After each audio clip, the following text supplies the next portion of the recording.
Hello guys, welcome back to Royal Empire and please don't forget to subscribe. Meghan Markle's long-awaited new podcast seems to reply one specially vociferous critic whose royal biography has ruled headlines in summertime season 2022.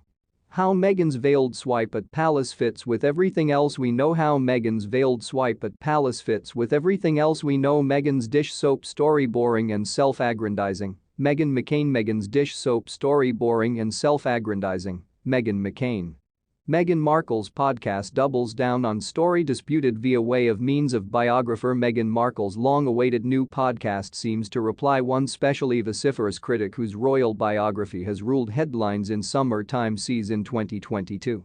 The Duchess of Sussex's weekly display Archetypes dropped on Spotify on August 23 to a media fanfare, with headlines focusing at the hair-elevating tale of son Archie narrowly fending off turning into stuck-up in a hearthplace throughout a royal excursion of South Africa, while he'd become now no longer but 5 months vintage.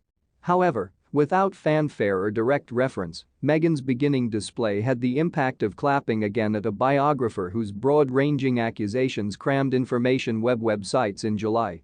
Tom Bower's e-book Revenge, Meghan, Harry and the Battle Among the Windsors disputed a well-known tale approximately a feminist marketing campaign. Meghan purportedly released elderly 11, defined her as bold, and counseled she had pretended to be buddies with tennis star Serena Williams. Archetypes had solutions for all three of these factors as Meghan interviewed Williams approximately the terrible tropes that preserve girls again. Meghan begins off of her podcast via way of means of retelling a well-known tale disputed in Bower's e-book approximately letters she dispatched calling on Procter & Gamble to alternate a dish cleaning soap ad.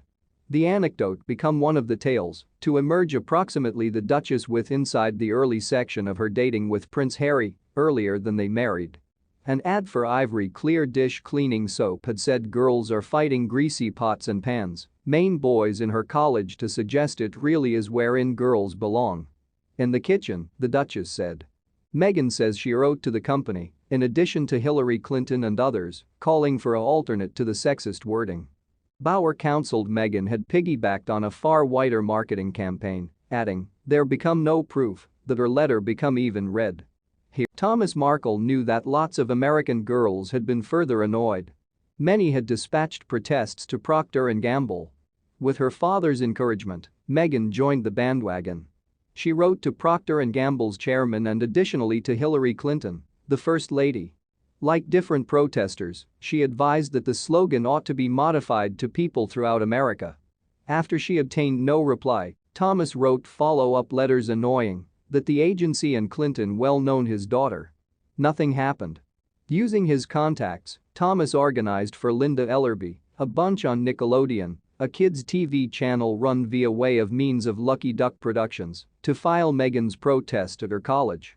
Seeing herself interviewed at the broadcast TV movie file, followed via way of means of a reenactment clip of her writing to Clinton, obviously boosted Meghan's self-confidence.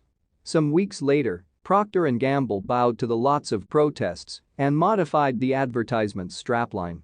Archetypes doubled down on Meghan's account of creating a distinction together along with her letter-writing marketing campaign and included clips from the Nick News segment, permitting visitors to pay attention the insurance for themselves. 11-year vintage Meghan may be heard saying, "So I become thinking, if you'll be capable of alternate your industrial to humans throughout America."